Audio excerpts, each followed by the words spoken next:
Hyderabad చిక్కడపల్లిలోని central library దగ్గర ఉద్రిక్తత నెలకొంది. గ్రూప్ 1 నియామక ప్రక్రియపై విద్యార్థులు ఆందోళన చేపట్టారు. ఆందోళనకారులకు మద్దతుగా ఉద్యోగ క్యాలెండర్ సహా పెండింగ్ వాగ్దానాలపై గ్రాడ్యుయేట్ బీజేపీ ఎమ్మెల్సీ అంజిరెడ్డి మాట్లాడారు. ఈ నిరసన కార్యక్రమంలో మహంకాళి జిల్లా అధ్యక్షుడు భరత్ గౌడ్ నిరుద్యోగ యువతకు మద్దతుగా నిలిచారు.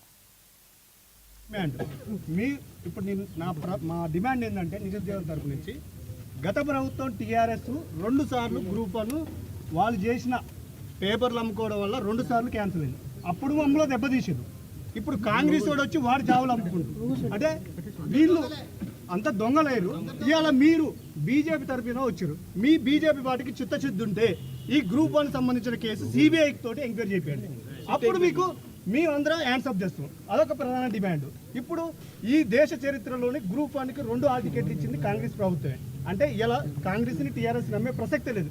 కొద్ది గొప్ప మీ మీద మాకు సానుకూలంగా మాకు నమ్మకం ఉంది. మీరు వచ్చారు.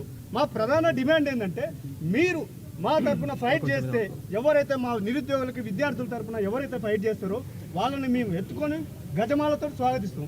అదేవిధంగా జీపీఓ పోస్టులు వాడు 2 సార్లు రాస్తున్న ఎగ్జామ్ పనికిరాడనే మీరే ఎగ్జామ్ పెట్టి పనికి ఇంకా దగ్గర 6,000 పోస్టులు ఖాళీగా ఉన్నాయి.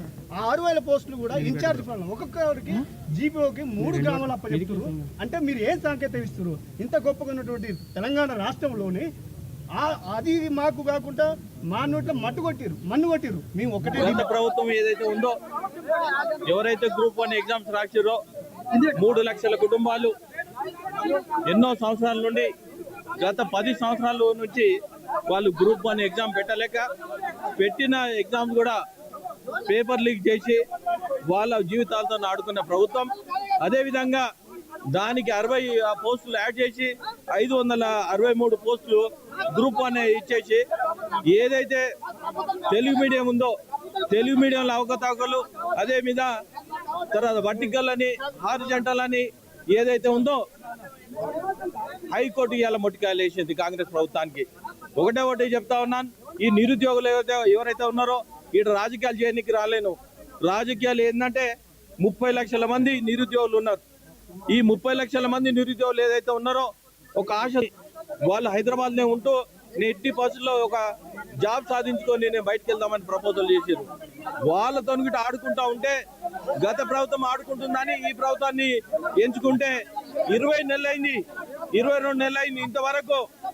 ఇంతవరకు ఏదైతే టీజీపీఎస్ ఉందో ఇక్కడ కూడా సేమ్ అవకతవకలు జరుగుతూ ఉన్నది.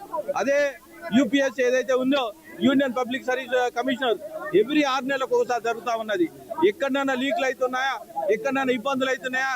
ఈ గ్రూప్స్ లో ఎవరైతే రాస్తా ఉన్నారో ఈ ఐఏఎస్, ఐపీఎస్, ఐఆర్ఎస్, ఐఎఫ్ఎస్ ఏదైతే ఉందో ఎక్కడ ఏ రోజు ప్రాబ్లం రాలేదు. మేము ఒకటే డిమాండ్ చేస్తా ఉన్నాం, టీజీపీఎస్ ఏదైతే ఉందో ఫుల్ఫిల్ చేసి మీతో చేత కాకపోతే యూపీఎస్ కి ఇవ్వాలని మేము డిమాండ్ చేస్తా ఉన్నాం.